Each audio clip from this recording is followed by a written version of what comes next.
je suis contente d'être avec vous aujourd'hui dans cet après-midi ensoleillé d'automne ici à Strasbourg, au bâtiment principal du bureau du Parlement européen à Strasbourg. Et je suis contente d'avoir avec moi nos deux collègues qui voudraient peut-être se présenter elles-mêmes. Allez-y. Bonjour, enchantée. Moi, c'est Zina. Je suis derrière les ordinateurs toujours. Vous avez déjà entendu mon nom, j'imagine. Et à côté de moi, tu peux ouvrir le micro. Bonjour, je suis Émilie Drexler et je suis la nouvelle stagiaire. J'assisterai Zina pendant cette conférence. Un peu plus fort, s'il vous plaît. Soyez pas timide. C'est très bien, c'était très bien. Nous avons tout compris. Et nous avons deux jeunes filles avec nous, ce qui est toujours, pour moi, de l'encouragement. Ça représente beaucoup de choses pour moi. J'ai aussi à ma gauche Monsieur Evangelos Gintersos, mon collègue dans cette unité de visite et de services aux visiteurs, de conférences ici au Parlement. Et en face de moi, j'ai une personne très importante qui nous fait l'honneur d'être aujourd'hui avec nous. C'est M. Ioannis Kittistakis. M. Kittistakis, c'est un juge de la Cour européenne des droits de l'homme. Et un bâtiment qui est très proche de notre bâtiment, mais qui est pourtant très éloigné. Et je sens que peut-être à partir d'aujourd'hui, nous pourrons construire ensemble avec M. Kittistakis un pont de compréhension entre les deux institutions, le tribunal d'une part et d'autre part le Parlement européen. J'ai lu beaucoup de choses à propos de vous, M. Kittistakis. Kittistakis. C'est toujours le problème de langue. C'est toujours le problème des Espagnols. Mais j'ai retenu votre date de naissance parce que ça m'a surpris de savoir que vous êtes encore jeune, vous êtes né en 1971, si je ne me trompe pas, et vous êtes jeune pour être un juge à une cour internationale, c'est mon impression. Et vous êtes né en plus dans une des villes les plus belles du monde. Vous êtes né à Athènes. Ça, c'est extraordinaire. Pour moi, Athènes, c'est comme un miracle. Je voudrais vous dire que votre curriculum a attiré mon attention parce que c'est énorme et vous démontrez des connaissances vraiment importantes en matière de droit. Mais vous avez fait quand même votre maîtrise en droit et vous l'avez fait à l'université de Thrace, mais le DA en sciences politiques, vous l'avez fait ici à Strasbourg. Alors, d'une certaine façon, j'aimerais penser que vous étiez un peu prédestiné à revenir à cette ville dans laquelle vous avez fait vos études.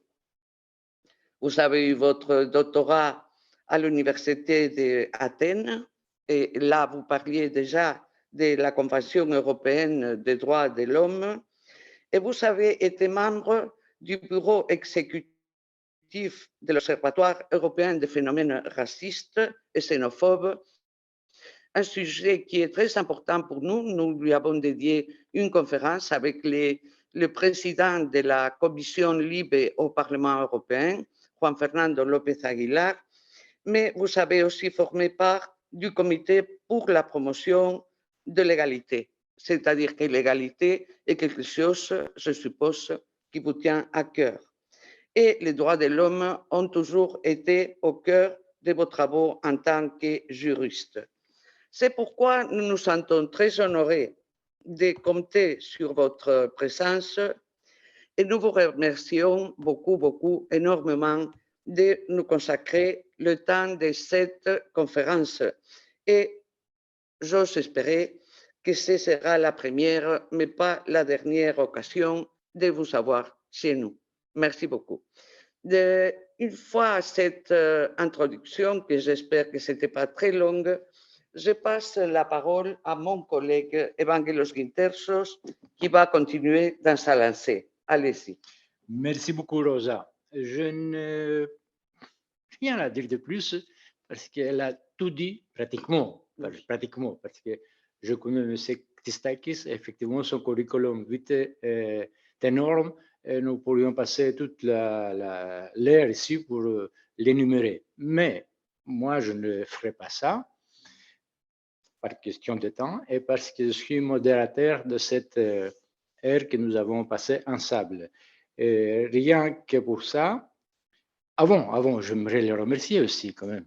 Alors, je te remercie pour avoir accepté notre invitation et spontanément, tout de suite. C'est rare à nos jours. Alors, après ce remerciement, j'aimerais dire un petit mot. Je m'adresse à tous ceux qui participent à cette conférence. S'ils veulent poser des questions, il n'y a aucun problème, c'est libre. Après avoir présenté le travail et la Cour de justice, notre invité, le juge M. Christakis, alors si vous, les participants à cette réunion, vous voulez poser des questions, faites-nous signe en levant la main si vous êtes devant l'écran. Et si vous ne voulez pas apparaître à l'écran, parce que je tiens à vous dire aussi qu'à partir de demain, cette heure qui est enregistrée sera publiée dans la chaîne YouTube. Donc, les participants qui ne veulent pas apparaître à l'écran, ils peuvent toujours poser des questions avec le chat et nous allons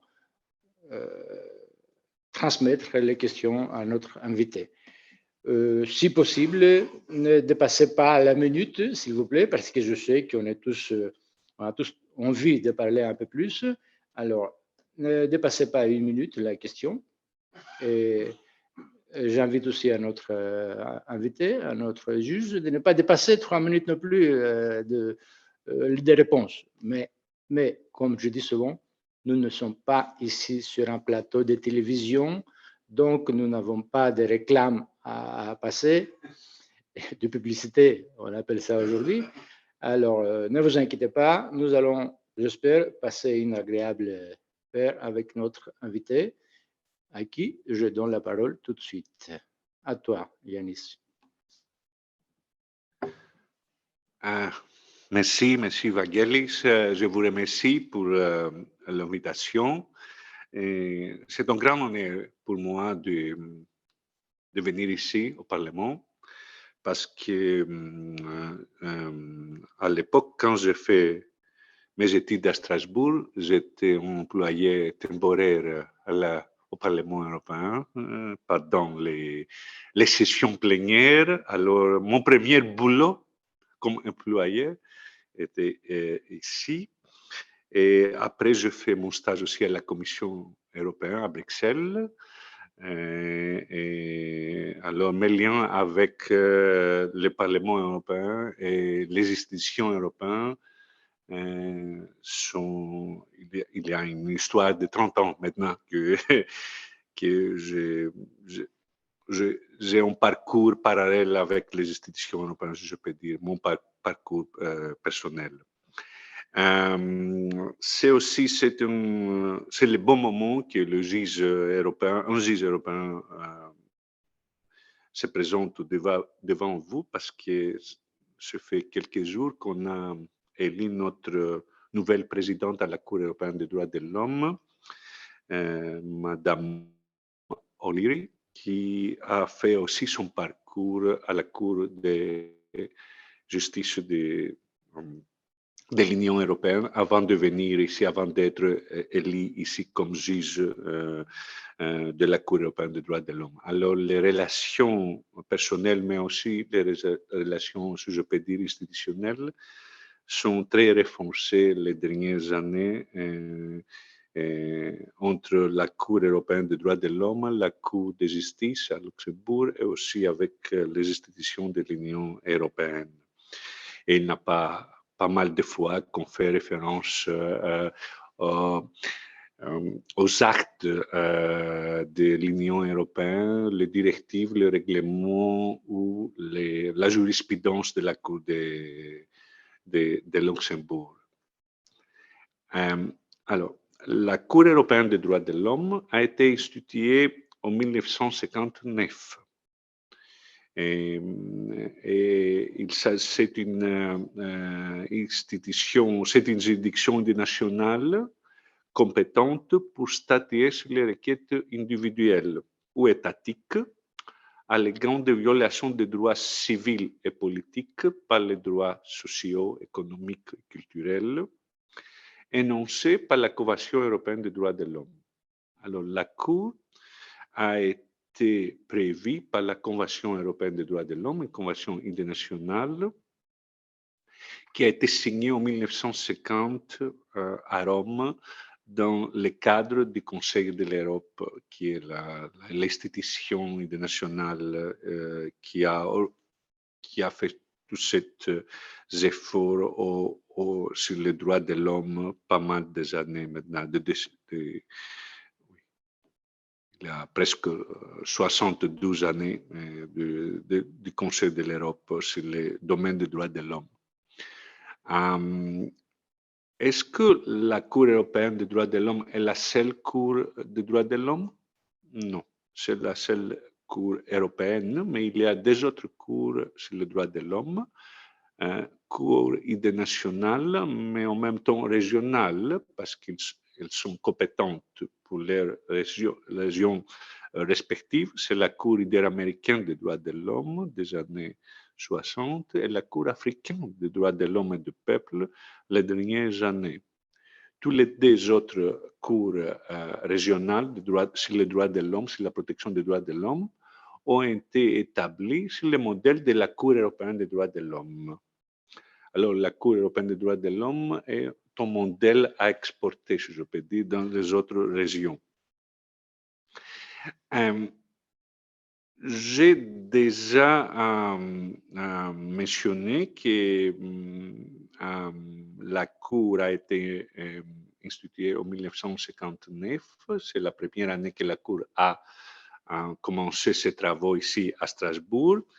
Et depuis 1998, la Cour siège en permanence et pas en session, comme était le cas avant 1998. Et aussi, depuis 1998, la Cour peut être saisie directement par les particuliers, et notamment sur les violations des droits de l'homme. Jusqu'à aujourd'hui, la Cour a examiné des centaines de milliers de requêtes de particuliers et ces arrêts sont obligatoires pour les États concernés et conduisent les gouvernements et les législateurs nationaux de modifier, de développer, d'améliorer leurs pratiques administratives et leur législation sur le domaine des droits de l'homme et de l'état de droit. Ce que la Cour dit dans plusieurs de ses arrêts, c'est que l'interprétation faite par la Cour de la Convention européenne des droits de l'homme, c'est un texte de 1950, est une interprétation dynamique qui essaye de s'adapter aux besoins de la protection des droits de l'homme, le besoin contemporain des droits de l'homme et de l'état de droit et de la démocratie en Europe.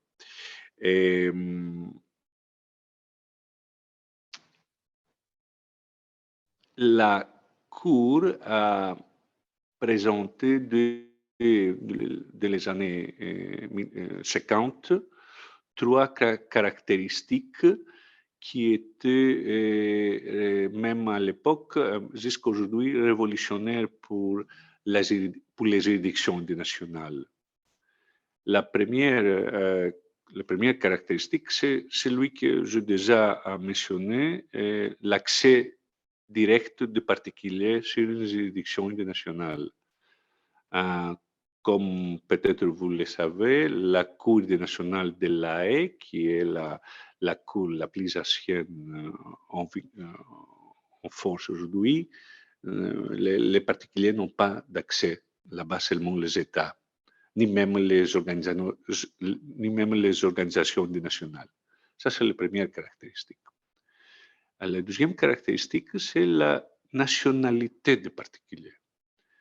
C'est-à-dire, la Cour européenne des droits de l'homme, dès le début, a été prévu que tous les particuliers, tous les hommes, n'importe quel statut juridique, s'ils ont la nationalité ou n'ont pas de nationalité, mais aussi n'importe quelle nationalité ils ont, nationalité des États contractants ou des États tiers, ils peuvent avoir un accès égal devant notre Cour, la Cour européenne, sous la condition que leurs allégations sont les États qui sont concernés par leurs allégations sont les États contractants. Alors, ça c'est très intéressant et je peux dire très révolutionnaire jusqu'aujourd'hui.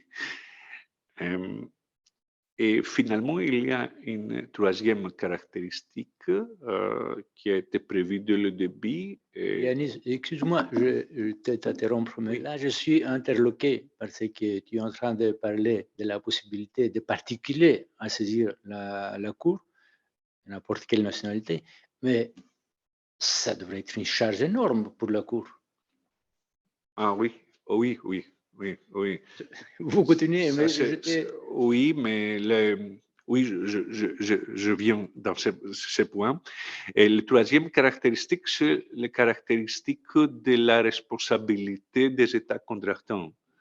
Dès le début, même la Convention, les travaux préparatoires et aussi notre jurisprudence dynamique, l'interprétation dynamique des dispositions de la Convention ont conduit ici l'état actuel que les États contractants sont responsables pour toutes les personnes, tous les particuliers, n'importe leur nationalité, qui sont sous la juridiction des États contractants. C'est-à-dire, et on a pas mal d'arrêts sur ce point, que les États contractants qui ont sous leur juridiction, en dehors de leurs frontières, des groupes de personnes ou de peuples même, ils sont toujours, ont la responsabilité et peuvent justifier leurs actes, même en dehors de leurs frontières nationales, devant la Cour européenne des droits de l'homme. C'est ce qu'on appelle l'extraterritorialité de la Convention européenne des droits de l'homme. Alors, ça c'est la troisième caractéristique qui est très importante, c'est-à-dire les États ne peuvent pas faire des actes au dehors de leurs frontières et après se justifie devant la Cour en disant que vous ne pouvez pas contrôler notre actions ou omissions parce qu'elles sont tout en dehors de notre frontière nationale. Ça, c'est très important, très révolutionnaire pour les éditions nationales. Je viens sur le point du grand numéro de requêtes pendantes et des requérants et des particuliers qui finalement adressent à la Cour et introduisent leurs requêtes devant la Cour. Oui, les numéros sont très grands.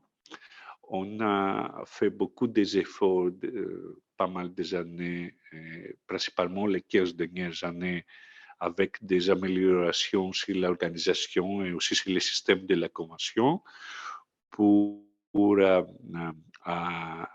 garantir un procès équitable dans un délai raisonnable pour tous les particuliers, tous les requérants qui adressent à notre Cour.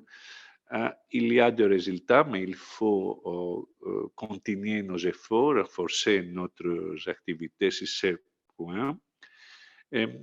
En ce qui concerne ma position personnelle, je vais dire la chose suivante. pour moi, le but de la Convention et aussi mon devoir comme juge européen est de prévenir, de sanctionner les violations qui sont portées pour examiner devant la Cour, mais aussi de prendre telle décision avec tel raisonnement pour prévenir au futur autres violations de la même nature, de la même situation, de la même groupe, de la même matière. La prévention, c'est aussi une grande partie de responsabilité de la Cour européenne des droits de l'homme. Alors, il faut toujours avoir que notre but est de prévenir pour le futur d'avoir une répétition de mêmes violations. Alors, chaque affaire devant la Cour a les faits particuliers. C'est une affaire différente que l'affaire précédente ou l'affaire suivante, mais en même temps, il faut savoir qu'il y a cette Cour, cette juridiction européenne pour qu'ils puissent développer avec un seul arrêt, développer et mobiliser les autorités étatiques, donner des exemples, donner des directions dans un cas particulier, dans un cas spécial, pour prévenir au futur des violations du même caractère. Il y a des résultats sur ce point que tu viens d'énumérer? Il y a des résultats, il y a une direction spéciale sur le Conseil de l'Europe, c'est la direction sur l'exécution des arrêts de la Cour. Alors, il y a un organe politique chargé par la Convention européenne des droits de l'homme pour surveiller sur l'exécution des arrêts de la Cour. C'est le comité des ministres du Conseil de l'Europe. Cet comité a le soutien d'une direction de technocrates au Conseil de l'Europe et ils ont organisé les dernières années pour qu'ils puissent surveiller l'exécution sur les deux directions, c'est-à-dire exécuter l'arrêt particulier et garantir que le requérant qui a un arrêt n'a pas de conséquences parce que l'arrêt n'a pas pour le futur des conséquences parce qu'il a gagné l'arrêt devant notre cour, mais en même temps, il a un devoir de prévenir au futur des violations du même genre. Alors, ça s'est fait déjà par les directives, les résolutions que le comité des ministres a adoptées les dernières années, mais à mon avis, c'est aussi une responsabilité partagée entre la Cour et le comité des ministres, parce que la Cour aussi, quand il adopte un arrêt, il faut aussi prendre en charge aussi la responsabilité de l'approbation, de la prévention pour le futur de violations de même genre. Si ça va continuer, à mon avis, on va prévenir, on va améliorer aussi les numéros de requêtes, parce que pas mal de requêtes sont dans le même sujet. Alors, sont des questions répétitives, des violations répétitives. Okay. Monsieur Ktistakis, c'est énorme ce que vous avez dit. Et beaucoup, je dirais, des choses, beaucoup d'informations, ce qui suscite pas mal de questions. Donc, il y a déjà ma collègue qui est prête à poser une question et j'imagine que les participants aussi. ils ont envie de vous poser des questions suite à cette mini-présentation, que je vous remercie d'ailleurs de nous avoir exposé votre travail et même à un moment donné, vous avez dit votre vision personnelle sur le jugement, la prévention. À moi, il y a quelque chose qui me fait vous poser cette question. C'est-à-dire, nous savons bien que le domaine de la justice s'est bien séparé dans les États membres de l'exécutif et du législatif. Hein. Et la question judiciaire, par exemple, dans mon pays, en Espagne, est très d'actualité ces derniers jours. Vous connaissez bien qu'il y a des problèmes que j'espère qu'ils vont s'arranger. Mais ma question va justement dans ce sens. C'est-à-dire, Ioannis, parce que c'est plus simple que Tistakis, l'effet de vos décisions. Est-ce que vos décisions font évoluer le droit international ou le droit des États membres ou n'ont rien à voir, ou ça reste du domaine de la justice d'un privé ou qui va à la cour et qui gagne ou qui perd son procès? Est-ce que ça se voit refléter ces décisions dans le droit? Oui, nos arrêts sont des arrêts d'une juridiction nationale. Alors, typiquement, sont des arrêts qui développent les droits nationaux publics. Mais ça, c'est la responsabilité étatique.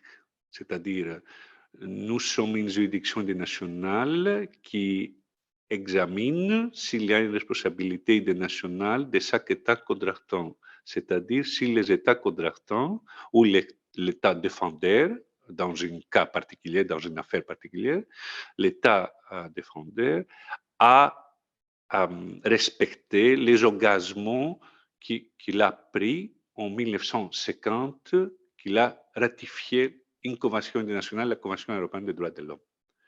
Mais les pairs de la convention et les États contractants ont organisé un système qui est dynamique, comme j'expliquais. C'est-à-dire, pourquoi il est dynamique? Il est dynamique parce que ce n'est pas une seule convention, la Convention européenne avec 10 ou 15 droits reconnus et garantis, mais à la deuxième partie du texte, je répète, du texte de 1950, il y a cette partie d'organisation d'une instance internationale de la Cour européenne qui a été chargée par les pairs de la Convention et les États contractants de quoi faire, de surveiller les États contractants sur leur vrai respect des droits annoncés à la première partie.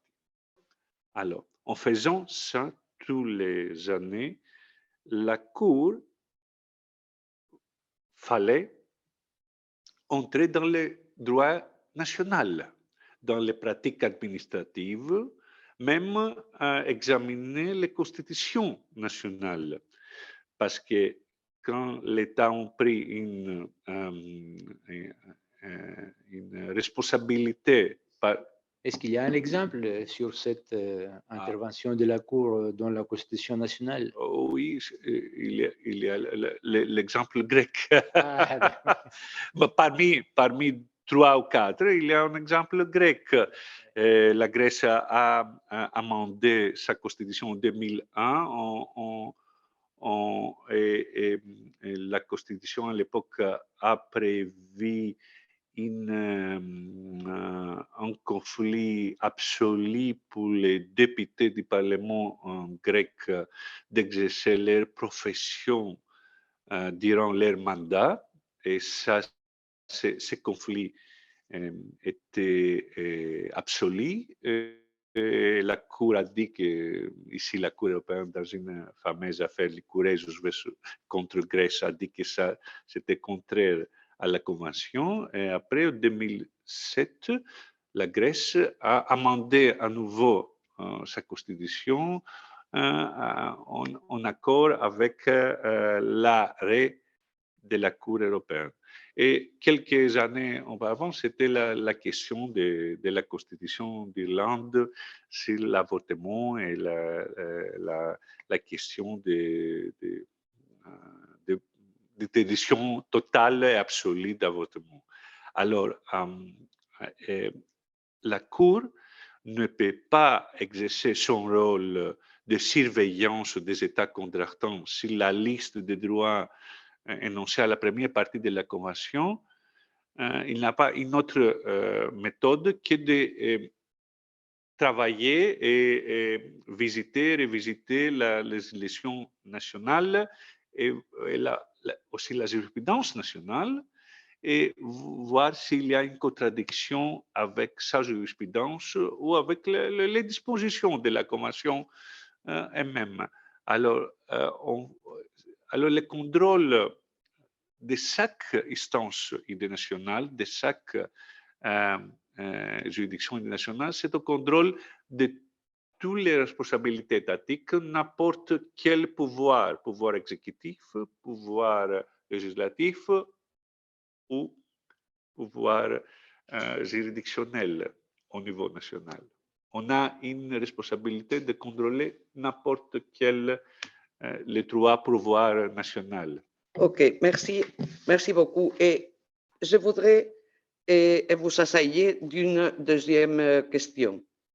Et c'est à propos du nombre de juges. J'ai appris que vous êtes 46, mais avant vous étiez 47. C'est les Russes qui sont partis de cette cour. Alors, ma question est la suivante. D'une part, c'est vraiment dommage de voir partir la Russie. Vous pouvez peut-être aussi exprimer une opinion. Mais d'autre part, étant donné tout ce que nous apprenons à propos des massacres contre des civils en Ukraine et tout ça, ça vous pose dans une situation plus commode, non? Moins délicate que d'avoir les Russes à l'intérieur. Comment vous vivez cette guerre russe-Ukraine et qu'est-ce que vous croyez que vous pouvez faire à propos de ça? La décision d'exclusion de la Russie du Conseil de l'Europe et par conséquence automatique de la Convention européenne des droits de l'homme, c'est une décision politique adoptée par le comité des ministres. Et je ne peux pas vous faire des commentaires sur la question de la guerre parce que une affaire interétatique, il y a plusieurs affaires, mais concernant les conflits et la guerre, sont tous pendantes devant notre Cour. C'est-à-dire l'exclusion de la Russie, c'est pour le futur. Il a été commencé le 16 septembre et ce n'est pas pour le passé, parce qu'au passé, la Russie a été une partie contractante, alors il a assumé ses responsabilités jusqu'au début septembre. Alors, devant la Cour, actuellement, il y a pas mal des affaires de particuliers, mais aussi des affaires interétatiques. Il y a cette affaire interétatique Ukraine contre la Russie qui est pendante. Moi, je ne peux pas vous faire des commentaires sur des affaires pendantes, mais je peux vous dire que, comme la Cour a annoncé, ça fait 2 ou 3 jours, il y a 23 États européens et des autres organisations non gouvernementales qui ont intervenu devant la Cour sur l'affaire interétatique. Alors, qui ont demandé par la Cour et la Cour a donné l'autorisation de porter leur vu leurs arguments, les observations sur la requête introduite par l'Ukraine contre la Russie. Alors, c'est une question qui a attiré l'intérêt de la société civile, mais aussi de 23 États européens. Et je peux dire que ça, c'est le même cas est actuellement devant à La Haye ou devant la Cour de justice, la Cour nationale de justice. Il y a aussi une affaire interétatique Ukraine contre Russie. Et comme vous pouvez aussi vérifier sur le site de la Cour de La Haye, il y a pas mal aussi des États européens et des autres États qui ont intervenu dans cette affaire interétatique pendante à La Haye. C'est-à-dire il y a un grand intérêt des États et de la société civile sur les examens par les juridictions internationales ou européennes, instances à La Haye ou ici à Strasbourg, des allégations sur la guerre. Moi, je trouve dans cette grand cadre qui est un cadre de la guerre, je trouve que c'est un point encourageant qu'il y a une guerre en Europe mérite, et ça c'est la preuve, qui mérite aussi l'attention de tous les États, même sur le terrain juridique et dans le terrain politique. Je vais rebondir sur cette question de Rosa pour rappeler qu'il y a 2 États membres du Conseil de l'Europe, en l'occurrence Azerbaïdjan et Arménie, qui sont en guerre. Oui, et il y a aussi l'actualité nous le rappelle. Il y a aussi des affaires interétatiques entre les 2 États devant notre Cour. Voilà. Oui. C'est encourageant, comme vous venez de le dire, qu'une Cour de justice puisse être saisie par les États, par les individus, même sur les questions de guerre. Oui. Et la preuve, c'est que la Russie a été exclue, même si les Russes disent qu'ils ne sont partis. Donc, bon, chacun, finalement, dans le jugement, trouve son compte. Oui, si je peux vous dire très brièvement une petite histoire, c'est la 2e fois qu'un État contractant est exclu de la Convention du Conseil. La première fois était l'affaire grecque pendant la dictature. Et l'histoire dit que pour 3 jours après l'exclusion de la Grèce à l'époque, tous les drapeaux grecs dans les bâtiments publics à Athènes, en grande ville, étaient à la porte pour fêter le fait que la dictature a été, d'un point patriotique, a fait les bonnes choses et il a accéléré l'exclusion de la Grèce du Conseil de l'Europe. Alors, il était très fier de partir du Conseil de l'Europe. Je me souviens que le dictateur disait ils ne nous ont pas exclus. Oui. On est parti de nous-mêmes parce qu'ils n'arrivent pas à nous comprendre. À le comprendre. Et c'est pourquoi, pour 3 jours, tous les drapeaux grecs étaient dans les bâtiments. Il était. Oui. Ouais. Est-ce qu'il y a une question de la part de nos participants, ceux qui sont à l'écran ou ceux qui veulent écrire sur le chat? Sinon, tu as une question, Rosa? Peut-être nos amis? Oui, allez-y. Il y a une question là, oui. Je n'arrive pas à le lire. Quelqu'un a levé la main. Oui, pardon, monsieur Marcou Paul. Il lève la main, il veut poser une question. Allez-y, ouvrez le micro, s'il vous plaît. Bonjour, merci pour ces interventions. Y a-t-il un juge turc dans la cour? Oui, il y a la Turquie, qui est le nom de l'État actuel, la Turquie, si vous voulez, est partie contractante de la Convention européenne des droits de l'homme dès les années 50. Et avez-vous fréquemment des demandes individuelles de citoyens turcs auprès de votre corps plaignant? Oui, il y a pas mal de requêtes pendantes, de requêtes contre la Turquie. Très bien. Et en ce moment, si on fait le lien avec des affaires politiques et les eaux territoriales autour de toutes les îles grecques qui sont proches de la Turquie, avez-vous des remontées concernant ce problème? La Cour européenne des droits de l'homme n'est pas une cour internationale qui traite des questions de frontières, des questions de territoire, d'intégralité du territoire ou de la sécurité des États.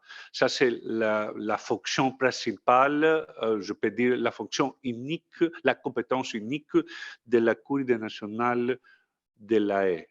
Et la Cour européenne des droits de l'homme est responsable de surveiller sur le respect de 14 droits annoncés à la première partie de la Convention européenne des droits de l'homme. Ce sont des droits politiques et civils.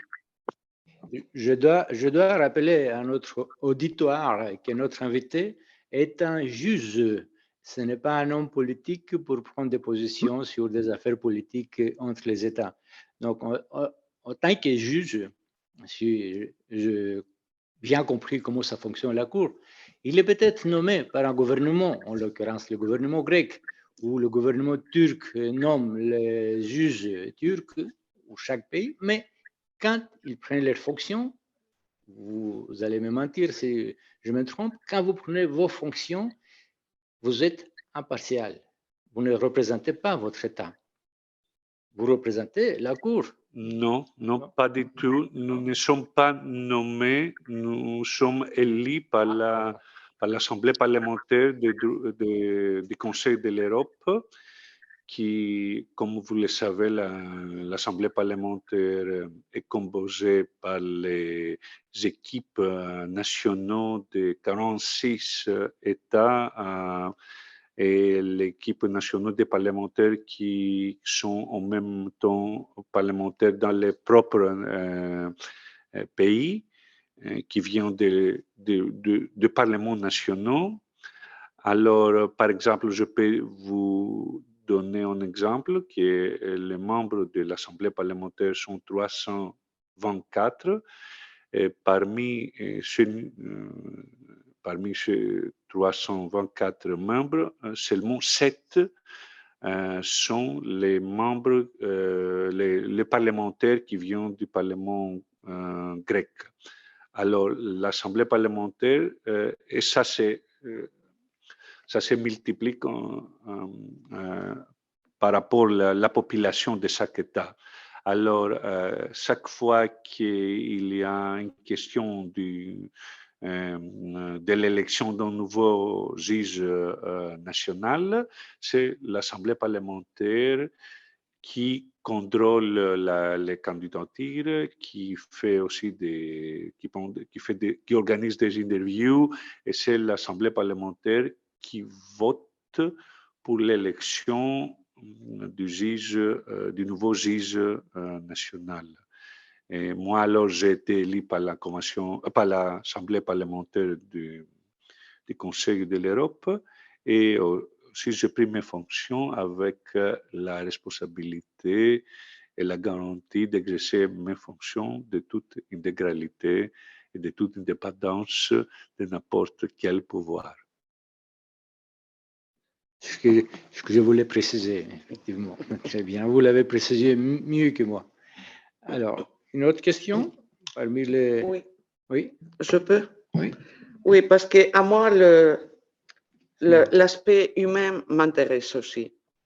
Alors, je sais que vous avez formé partie d'une, je ne sais pas si on dit terne en français, una terna, on dit en espagnol, trois noms qui ont été envoyés des 3 juges et que c'était vous l'élu hein, pour l'Assemblée parlementaire qui vous a choisi parmi ces 3 noms pour siéger à cette Cour des droits humains à Strasbourg.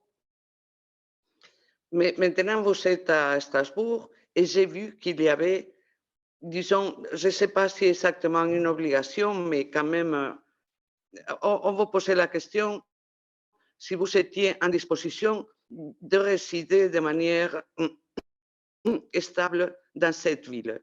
Vous êtes devenu donc strasbourgeois.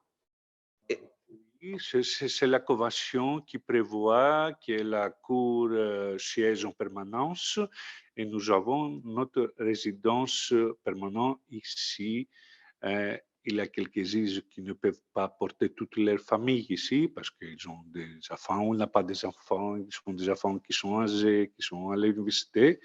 Mais moi, toute ma famille sont ici et nous sommes tous contents. Par hasard, moi, j'ai fait mes études ici. Ma femme a fait ses études aussi à Strasbourg à une époque. Alors, nous sommes tous les deux avec nos enfants ici, tous les 4 ici, très bien établis. Super, parce que vous savez, nous, notre cycle de conférences s'adresse à Strasbourg, aux citoyens de Strasbourg. Nous voudrions établir un lien particulier entre le Parlement et les citoyens, ainsi qu'avec les autres institutions, avec les associations et avec toute l'organisation civile qui habite cette ville. Et c'est pourquoi je suis contente de savoir depuis aujourd'hui que vous êtes un concitoyen. Vous êtes un de nos concitoyens et à ce titre, nous allons vous inviter à nos prochaines conférences parce que normalement, on fait 1 ou 2 par mois. Et nous allons faire, si tout se passe bien, même un concert de musique grecque traditionnelle, Theodorakis and others, avec notre collègue à ma gauche, Evangelos Gintersos, et son groupe, parce qu'ils sont 5 et ils jouent de la musique traditionnelle de votre pays. Mais j'ai une question à vous poser. Et qu'est-ce que ça a représenté pour vous de vous éloigner d'Athènes? Parce que, mon Dieu, elle est tellement belle, cette ville, cette terre, la mer et tout. Comment l'avez-vous vécu, votre femme, vos enfants, en tant que famille? Vous avez fait le grand saut et voilà. Oh, oui, oui, c'est vrai on a beaucoup voyagé de notre année des études, ma femme et moi.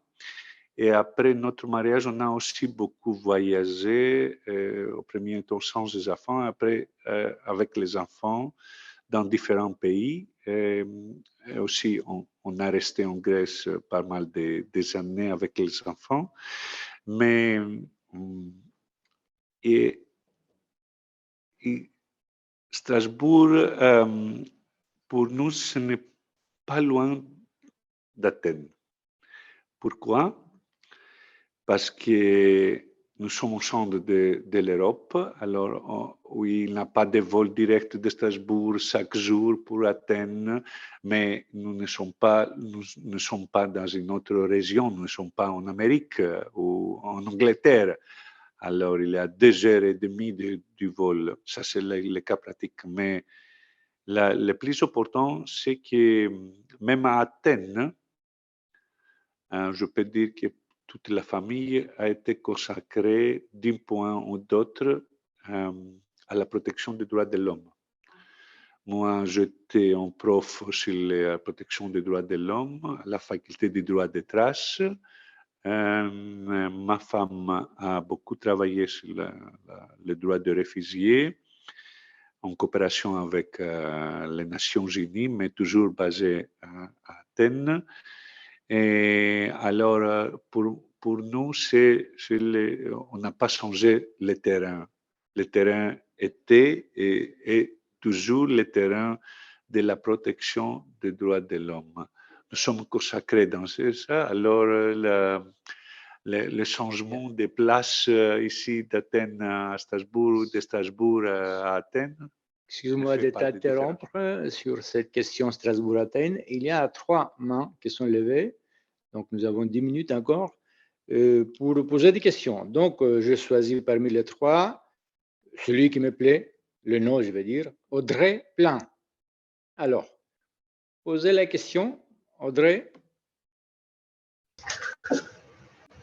Oui, bonjour. Je m'excuse déjà, ça fait longtemps que je n'ai pas parlé en français. Je viens d'une approche un petit peu différente. Je fais des recherches académiques sur la CEDH, la CJUE, et du coup, je suis intéressée par la perspective que vous pouvez avoir étant passé aux institutions européennes, de l'Union européenne et maintenant dans la CEDH. Et je me demande comment est-ce que ça joue au sein de la CEDH les différents niveaux de connaissances et d'implication et de familiarité que différents juges ou même des personnes qui travaillent dans la CEDH peuvent avoir concernant l'Union européenne et le droit de l'Union européenne. Est-ce que ça impacte la façon dont vous approchez certaines affaires? Est-ce que c'est des discussions qui ont toujours lieu, le savoir que dit la CJUE là-dessus ou pas, quel rôle ça peut avoir un petit peu en interne, sans briser le secret du délibéré, évidemment. Merci. Oui, oui, il y a une différence. La Cour, les 2 cours européens ont commencé à faire beaucoup d'efforts les dernières années pour bien connaître l'une l'autre. Il y a des visites régulières et aussi chaque semaine ou presque chaque semaine, il y a des bulletins d'information sur la jurisprudence d'une cour à l'autre. Alors, il y a un échange de formations sur l'évolution et le développement de notre jurisprudence respective presque chaque semaine. Mais en ce qui concerne le juge, oui, il y a une autre approche parmi les juges qui viennent des États partis à l'Union européenne et les autres États européens, mais qui ne sont pas en même temps partis de l'Union européenne. Je pense que la grande différence entre les 2 groupes, je ne peux pas dire que ce sont des groupes divisés, mais sont des groupes distants au sein de la Cour. La grande différence, c'est l'expérience de l'état de droit, c'est-à-dire les États qui n'ont, si je peux dire, les États qui sont en même temps membres de l'Union européenne ont une législation, une jurisprudence nationale, aussi une culture parlementaire qui est très concentrée au respect de la démocratie et de l'état de droit. Par contre, on voit que cet acquis des États communautaires, si je peux dire, n'est pas un acquis, mais c'est un aspect qui n'est pas acquis par les autres États qui font partie de la Convention, mais qui ne sont pas membres de l'Union européenne. Ce n'est pas leur pratique, je peux dire, de chaque jour. Il faut cesser, il faut trouver. Oui. C'est pour ça qu'on vous appelle la cour d'entrée pour l'Union européenne. Ces États-là, le pays de l'Est, comme on appelle, et les pays qui ont sorti des années de communisme, ils n'ont pas la pratique démocratique, pas d'état de droit, tout ce que vous voulez. Alors, le Conseil de l'Europe, pour ça, il est bien pour les accueillir dans ses seins, en ce sein, avant de pouvoir poser la candidature à l'Union européenne. Il y a encore une question, oui. Alors, Monsieur Julien, il y a 2 questions encore. Julien Loiseau. S'il vous plaît, posez votre question. Oui, bonjour à toutes et à tous. Déjà, merci pour toutes ces remarques qui étaient très intéressantes. Je suis étudiant en droit à Paris et donc on a l'habitude de lire de nombreux arrêts rendus par la Cour européenne des droits de l'homme, à chaque fois commençant par le nom du plaignant ou de la plaignante contre un État. Et on peut remarquer assez souvent que les autres États qui ne sont pas condamnés continuent cette pratique qui est condamnée pour un État tant qu'un autre État n'est pas sanctionné et condamné. Est-ce que vous envisagez ou imaginez un élargissement du champ de compétences ou même des pouvoirs donnés à la Cour européenne des droits de l'homme dans les prochaines années pour pouvoir condamner de façon plus large les pays et non pas seulement pays au cas par cas en fonction des situations? Ça, ce n'est pas possible parce qu'il faut que chaque État défendeur soit présent dans les procès et présenter les arguments. Et aussi, il n'est pas toujours le même, la législation ou la jurisprudence nationale d'un premier État ne peut pas être le même, en pratique, n'est pas le même avec l'État numéro 2 et l'État numéro 3.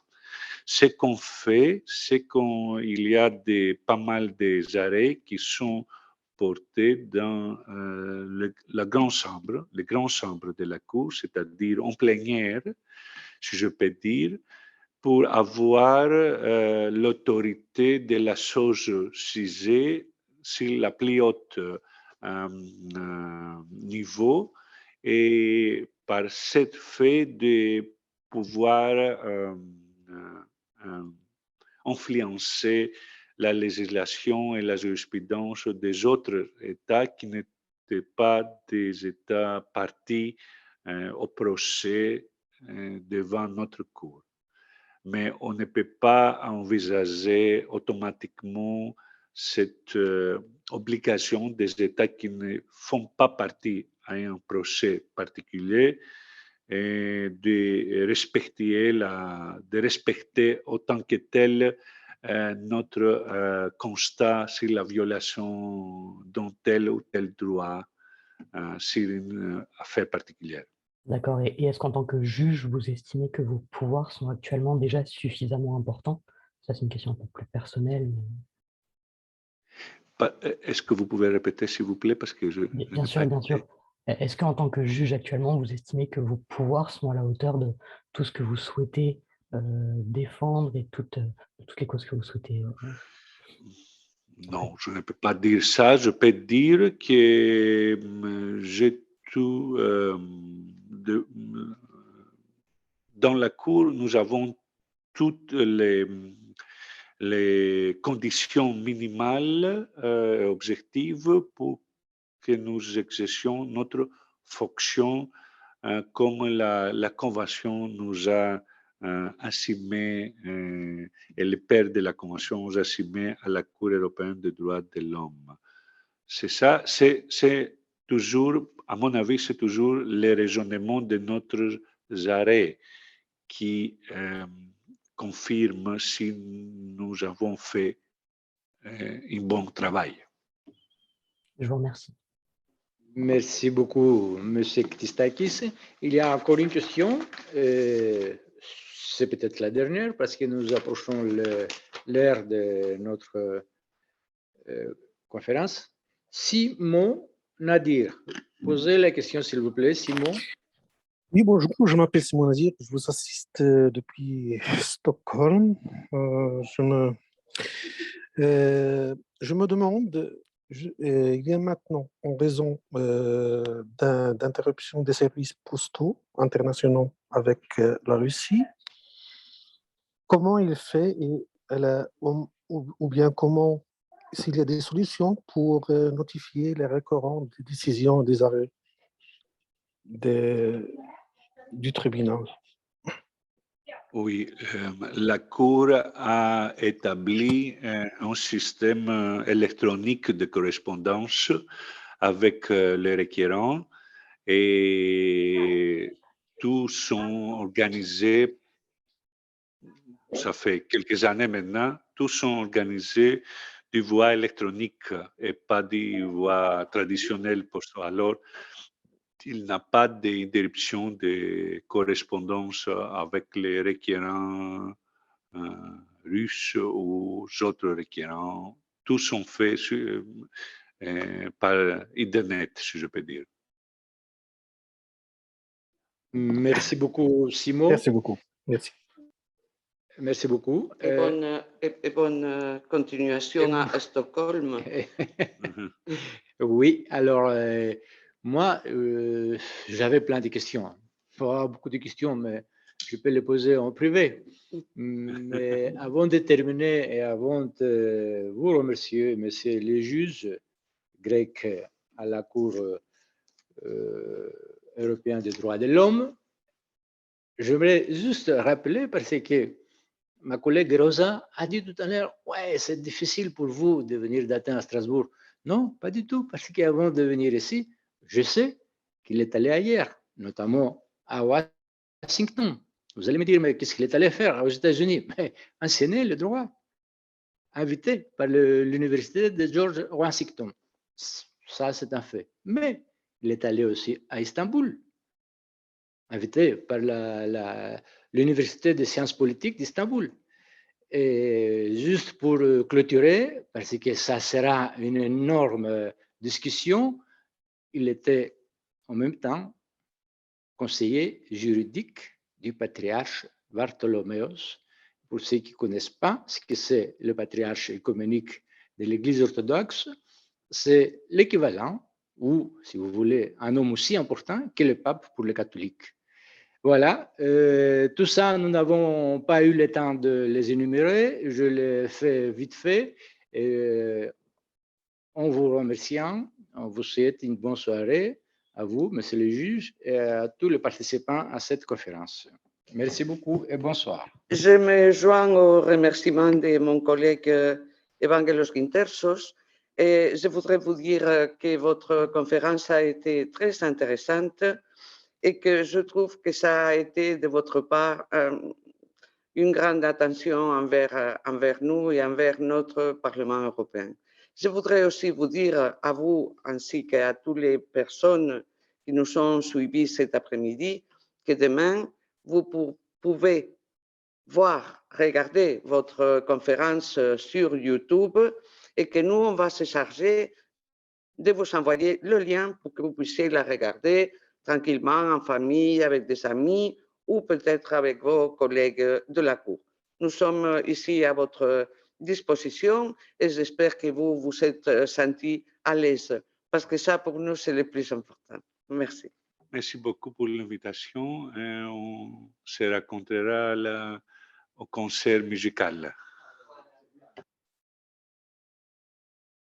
Merci. Bonsoir à tous.